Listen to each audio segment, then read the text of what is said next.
विश्व आदिवासी दिवस का हार्दिक शुभकामनाएं एवं बधाई देता हूं। आज जो विश्व आदिवासी दिवस, आज हम लोगों ने बहुत ही नाच गान और हर्षोल्लास के साथ मनाया, लेकिन हमने विश्व आदिवासी दिवस सिर्फ नाचने और गाने में ही समय निकाल दिया। लेकिन हमें बैठ करके हमारी जो समस्याएं हैं, जो लगातार जो देश में जो स्थिति आदिवासियों के साथ हो रहा है, आप सर्वविदित है, आप सभी जान रहे हैं। देश के हर कोना में कहीं ना कहीं आदिवासी प्रताड़ित हो रहा है, रोज प्रताड़ित हो रहा है। चाहे अन्याय, अत्याचार, दुष्कर्म और कई तरह के, चाहे वो जमीन के मामले में, आर्थिक मामले में भी हो, चाहे वो शारीरिक रूप से भी हो, लेकिन इस क्षेत्र में बहुत आगे बढ़ रहा है। और शासन और प्रशासन तो एक तरफ लगातार आदिवासियों को एक पीछे धकेले जा रहा है, लेकिन हम लोग इस पर विचार विमर्श और लगातार संवाद नहीं कर रहे। देश की ये हालत है कि जो हम सभी आदिवासी एक विचार विमर्श नहीं कर सकते, बैठ के मंथन नहीं कर सकते, सिर्फ नाचने गाने में ही समय निकाल देते। हमें हर विषय पे विचार करना चाहिए, हर मुद्दे पे। आज देखिए, आप सबसे पहले तो मैं ये बताना चाहता हूं कि आज बस्तर संभाग में समान नागरिक संहिता, जो आदिवासी क्षेत्र है, 5वीं अनुसूची क्षेत्र है, वैसा नियम ऑलरेडी है, उसके बावजूद भी यहाँ पर समान नागरिक संहिता लागू करने की बात है। अगर समान नागरिक संहिता लाता है तो यहाँ के जो हमारे आदिवासी जो संस्कृति है और जो परंपराएं हैं, रूढ़िजन्य जो प्रथाएं हैं, वो खत्म हो जाए। क्योंकि हमारे जो अलग अलग प्रथाएं हैं, हम अलग अलग सभी देवियों को मानते हैं, अपने हर प्रथा को, अपने तीज त्योहार को मनाते हुए आ रहे हैं, वो सारा चीज खत्म हो जाएगा। आज मजे की बात, आज भी आप सब लोगों ने गौर किए होंगे, आज हमारी जो रैली निकली, आज किस जगदलपुर के किस समाज के बड़े बड़े जो यहाँ पर संगठन है, उन संगठन के लोगों ने पानी पिलाने की कहाँ ऐसा व्यवस्था किया रहा, कहीं ऐसा व्यवस्था नहीं किए थे। अगर वही बजरंग दल होता, आरएसएस का होता, अभी कांवड़ियों के लिए जगह जगह हर चौक चौराहा में पानी पिलाने की व्यवस्था किया जाता है। क्योंकि हम आदिवासी हैं, हम आदिवासियों की जो रैली में कोई पानी पिलाने के लिए कोई समाज संगठन नहीं आता सामने। इस बात को आप सबको समझना पड़ेगा कि यहाँ के जो गैर आदिवासी जो संगठन है, जितने भी जो तमाम जो संगठन है, बड़े बड़े जो संगठन है, जो बने हुए हैं सामाजिक संगठन, वो कभी नहीं सोचता है कि यहाँ के आदिवासी दूर दूर से गांव से आए हैं, और कई लोग को पानी तक नसीब नहीं हुआ। आज उन लोगों को ना तो चौक चौराहा पानी नहीं मिला। तो ये आप जो आदिवासी समाज के लोगों को कैसा हीन भावना से देखा जाता है, इस बात को भी आप लोगों को समझना पड़ेगा कि कैसा इन लोग अपने साथ जो व्यवहार रखते हैं, वो आप लोगों से फायदा लेना है। आप लोगों से अगर कोई चीज लेना है तो मीठी मीठी बात करके, चाहे कोई भी चीज कोई भी हो, वो बहुत ही आसानी से अपने बात को रख करके आप लोगों को चुतिया बना जाते हैं, और हम लोग उस चीज को हम समझते नहीं। और यहाँ तक कि हम उनके विश्वास करके हम सब कुछ दे देते हैं उन्हें। अभी एक हमारे भाई बोल रहा था कि लीज के माध्यम से, मैं लीज के बारे में भी बता देता हूँ। वो जमीन आज जो एक नियम 2016 में एक आदेश भी नहीं है, वो एक क्या कहते हैं उसका, एक परिशिष्ट बोलते हैं उसका, अलग से वो एक जारी किया था, वो 2016 में। और वो भी 2016 में कौन जारी करने वाला, कौन, वो भी हमारे ही आदिवासी समाज का जो सेक्रेटरी था, राजस्व विभाग में सेक्रेटरी था, आदिवासी समाज से ही था। और उन्होंने एक जारी कर दिया कि 5वीं अनुसूची क्षेत्र, चाहे वो गैर अनुसूचित क्षेत्र हो, उनको अनुमति लेने की आवश्यकता नहीं है, आज वो अपनी जमीन लीज में दे सकता है।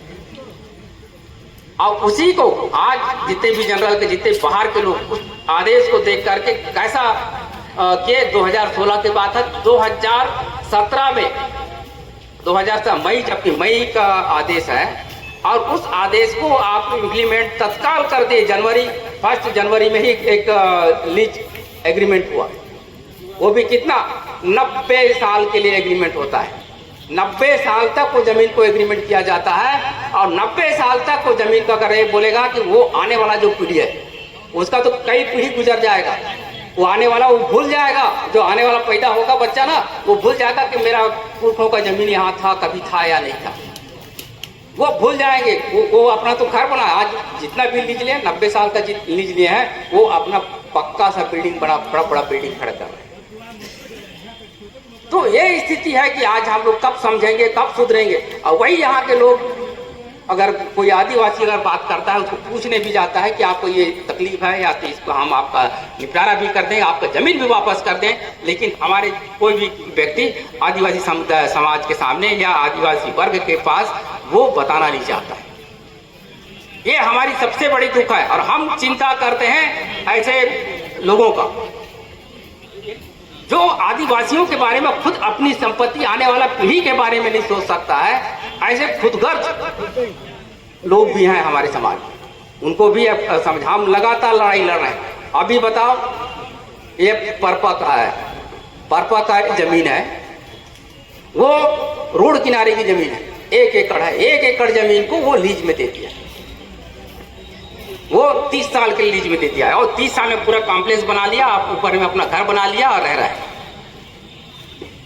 ये जो स्थिति है जो हमारे समाज के लोगों के साथ बड़ा दुखदाई है और कठिन है। तो इसको हमको सारे चीज को समझना पड़ेगा और हम लगातार सरकार के पास आवेदन निवेदन कर रहे हैं कि आप उसको बदलिए। और ये हमारे सारे सांसद से लेकर के सारे मंत्रियों को हम लोग पिछले सरकार सिर्फ एससी का ही बता रहा हूँ, एससी का जो विधेयक बनाया था, एक वाल्मीकि समुदाय का और एक उसी में से एक ही वर्ग में रखा था, एक सिख समुदाय का, और उसके बाद बाकी जो जितने भी एससी आते हैं वो अलग वर्ग में, इसलिए 2 वर्ग में बांटा था। और वहाँ का जो आरक्षण व्यवस्था था, उस आरक्षण व्यवस्था के तहत उनको इतना जितना देना था उनको इतना देना का ऐसा, तो वो 19 साल तक लगातार 19 साल तक चला। जब 2004 आंध्रा में एक मामला आया कि जाति का जो एससी, सिर्फ एससी वर्ग का ही कोर्ट में लगा है, हाई कोर्ट में भी लगा था वहाँ का, यहाँ का चंडीगढ़ हाई कोर्ट में लगा था, यहाँ का हैदराबाद हाई कोर्ट में लगा था। और वो उन्होंने जो फैसला दिया कि आप समान उसमें वर्गीकरण कर सकते, नहीं वर्गीकरण नहीं कर सकते, वर्गीकरण नहीं कर सकते। चिन्ना स्वामी ईवी चिन्ना स्वामी का जो मामला आया वो सुप्रीम कोर्ट तक चला गया, वही हैदराबाद का जो फैसला है उसमें। तो उन्होंने बोला कि भाई ये समान माने समाज को आप 2 भागों में नहीं बांट सकते, समाज को भाग नहीं कर सकते। एससी जो समुदाय है उस समुदाय को आप भाग नहीं कर सकते और इसमें एक समान है, उसमें समानता है, ऐसा करके उन्होंने रद्द कर दिया हैदराबाद के जो फैसले को। तो उसी फैसले के तहत क्या है वो पंजाब ने भी बंद कर दिया। तो दोनों सरकारों ने क्या किया, पुनः इन्होंने अपील किया सुप्रीम कोर्ट में। जो अभी जो फैसला आया है वो एससी वर्ग के लिए आया था, अनुसूचित जाति वर्ग के लिए जो फैसला आया था, लेकिन हम लोगों ने कहीं जबकि वो फैसला भी दिया है, उन फैसला का आप लोग अध्ययन करेंगे, वो 341 पर ही फैसला हुआ है, अनुच्छेद 341 पर ही फैसला हुआ है, 342 पर फैसला नहीं हुआ है। लेकिन इन लोगों ने परिभाषित ये कर दिया कि एसटी और एससी माने एससी और एसटी वर्ग में समाज में वर्गीकरण होगा।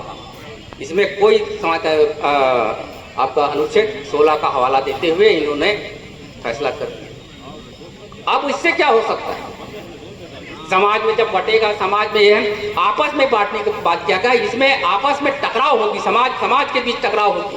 आप बोलो कि अब एक पद के लिए अगर आता है तो एक वर्ग को दिया जाता है, तो एक वर्ग के लिए किसको देगा, किस समाज को देगा, उस समाज के बीच में कंपटीशन होगा। उस कंपटीशन के बाद आगे क्या होगा, आपस में लड़ेंगे। आप बोलेगा कि इस समाज को उतना दिया गया, इस समाज को कम दिया गया, तो आपस में समाज टकराएंगे। जो बड़ा समाज है वो उनके साथ मारपीट होगा, इनके साथ सिर्फ एक आपस में लड़ा करके, इनको दुश्मनी फैला करके, ये इनकी एक रणनीति, एक साजिश है। जैसे पहले अंग्रेजों ने किया, सेम आज हमारे जो सरकार में जो बैठे हैं उन लोग कर रहे हैं। इस बात को हमारे लोग नहीं समझ पा रहे हैं, क्योंकि आने वाला जो समय है वो अधिक जो भयावह स्थिति आने वाला है। आज हर पॉइंट में, एक तो ये है राजनीतिक फैसला आ गया, और कई मामले हैं। हमारी आरक्षण का मामला लगा है, स्थानीय भर्ती का आरक्षण का जो मामला लगा हुआ है, सुप्रीम कोर्ट में पड़ा हुआ है, फैसला नहीं आया। अब वो फैसला क्या हमारे पक्ष में आएगा? जब ये फैसला आता है तो ये हमारे पक्ष में फैसला नहीं आएगा। और ये भी सुनाई में आ रहा था कि इस फैसले में कुछ लोग वर्ग के लोग कुछ लोग संतुष्ट हैं, अच्छा है, बहुत अच्छा है बोलते हैं। अब इस फैसला से आएगा कि एक व्यक्ति, क्योंकि हमको आदिवासी को भी क्रीमी लेयर में ला दिया है, और आपका क्रीमी लेयर कितना है? 2.5 लाख। आपका एक क्रीमी लेयर कितना है? 2.5 लाख। अगर आपके पास 2.5 लाख, 2.5 लाख तो वो